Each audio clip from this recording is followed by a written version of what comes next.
Today, I'm going to tell you why it's so difficult to listen to and understand TV, movies, or music. That's coming up.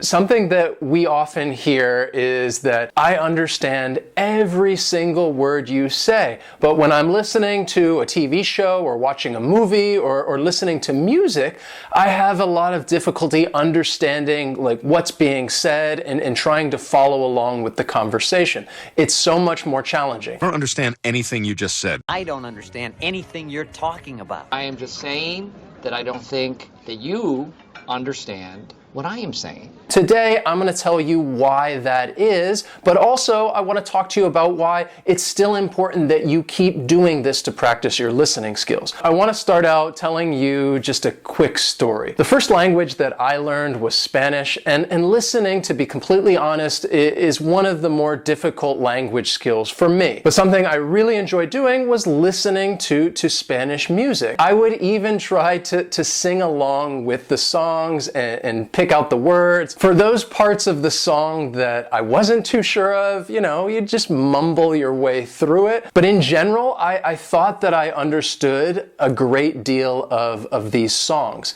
That all changed one time. I went with a friend to a karaoke bar. And as you know, at a karaoke bar, you can see the words to the song. And people were getting up there and they were singing these popular songs that I was very familiar with. What I realized as they were singing the song and I could actually see the words, oh, that's what they're saying. And to be quite honest, it kind of made me feel a little bad. It made me feel like, oh wow, my listening actually sucks. We'll have to do something about that. I completely understand how you might feel if you are watching a TV show or movie or listening to music in English and you're not able to understand everything that's being said, and it might get you down a little bit. You might think, gosh, my listening's not as good as I thought it was. So I understand where you're coming from. So let's talk about why this is and answer that question. Why is it so hard to understand movies, TV, and music? First, I think it is very important to understand and realize that you are listening to colloquial speech. It is very informal language. And because of that, you're listening to slang, idioms, and expressions that you might not be very familiar with because you didn't learn this in the classroom or you didn't learn this in the grammar book that you're using. All it takes is for us to hear one expression that we're not familiar with, and that can throw off our entire understanding of the conversation or whatever it is that we're listening to. Another reason why it might be very difficult when listening to TV, movies, or music is that people are constantly connecting their speech and they're linking their words together, which makes it so much more challenging to identify individual words. And the reason that we do this in English or any language for that matter is just efficiency. We're able to say the most words in the least amount of time, and it also has a more natural sounding flow to it as well. For example, instead of saying going to, you would hear gonna, or have to, you might hear have to. Did he? People might say, did he? And for this reason, when these words get linked together, this is when language sometimes sounds like one long word, especially when you first start learning a language. You're not able to identify the individual words and everything's just clumped together and it makes it harder for us to listen and understand what's being said.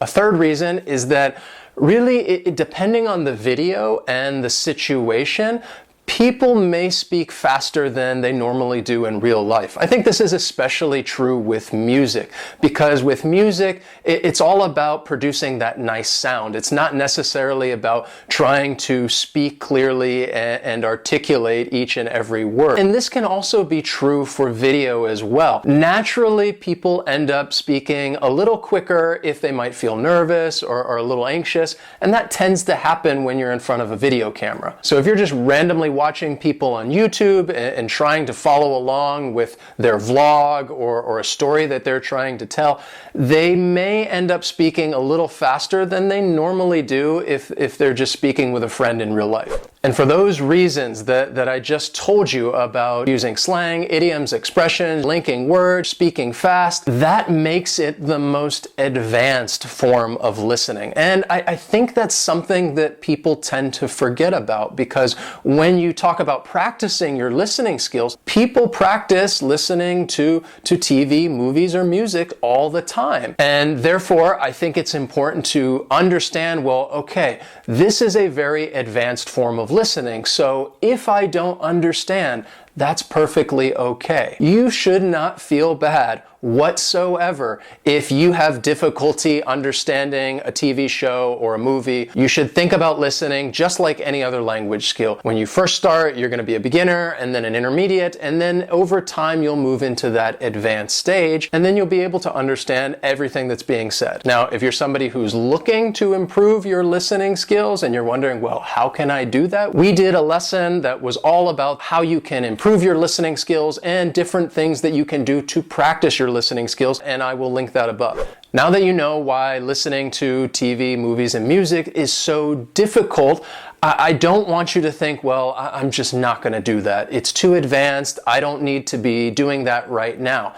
I want to take a moment and tell you why you should still do it, no matter what level you're at. You should still continue watching TV shows and watching movies and listening to music, even if you can't listen to and understand everything that's happening. It is still very useful. And I want to talk to you about some of the benefits that you will get out of this. The first benefit is that you don't have to think of this as study. You're not doing it because you feel like you have to do it. You're doing it because you want to do it. And that's the key right there, that this is something that you want to do. And because of that, it changes the dynamic of learning a little bit. You're not putting as much pressure on yourself, and you can kind of let your guard down and just enjoy it and relax.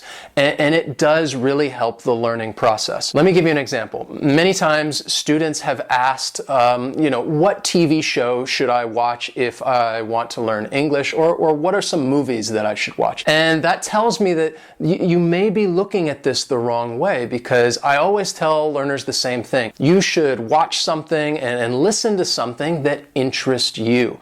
So if you are interested in sports, then listen to sports. If you like cooking, then watch something that's related to cooking. Choose something that you are interested in, because that's what you're going to get the most value out of. You are doing it because you want to do it, not because I told you to. And that kind of ties in with the second benefit, which is any exposure is good exposure. We always tell learners, try to surround yourself with the language. And with technology nowadays, I think it's absolutely possible. You don't have to travel to a native English-speaking country in order to learn the language. There are different ways that you can surround yourself with English, and TV, movies, and music, those are three ways right there that are great. I've often heard stories from people saying, well, I watched the TV show Friends, and that's how I learned English. That's possible for some people. It might not be possible for everyone, but again, that is a great way to do something that you want to do, to learn without putting pressure on yourself or stressing yourself out about trying to learn the language.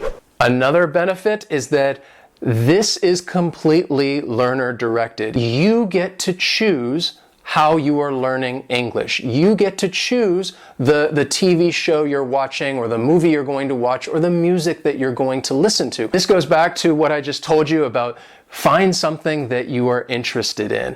It's learner directed, so it's all in your hands. You get to decide what's best for your learning and what you're most engaged in, because I could tell you to watch some movie that you think is absolutely boring and you fall asleep. That's not going to help you. You need to find what you are interested in and use that to your advantage. It's in your hands. And the final benefit is just access. When talking about TV, movies, or music, there is so much of it out there in English. If you are living in another country, chances are that you could turn on the TV and maybe find a channel that's in English. And if you have a streaming service like Netflix or Hulu, then the opportunities are just endless. Even now, if you are watching this video, then you are using the internet. There is just so much that is accessible, and I really encourage you to take advantage of that. So now I would really love to hear from all of you guys and have you guys share what you are doing to practice your listening skills. So in the comments, let me know what TV show you like to watch, or maybe a movie that you thought was great, or even the music that you listen to in order to practice your English listening skills. I hope you enjoyed this lesson, and if you did, please hit that like button. And as always, thanks so much for watching, and I'll see you next time.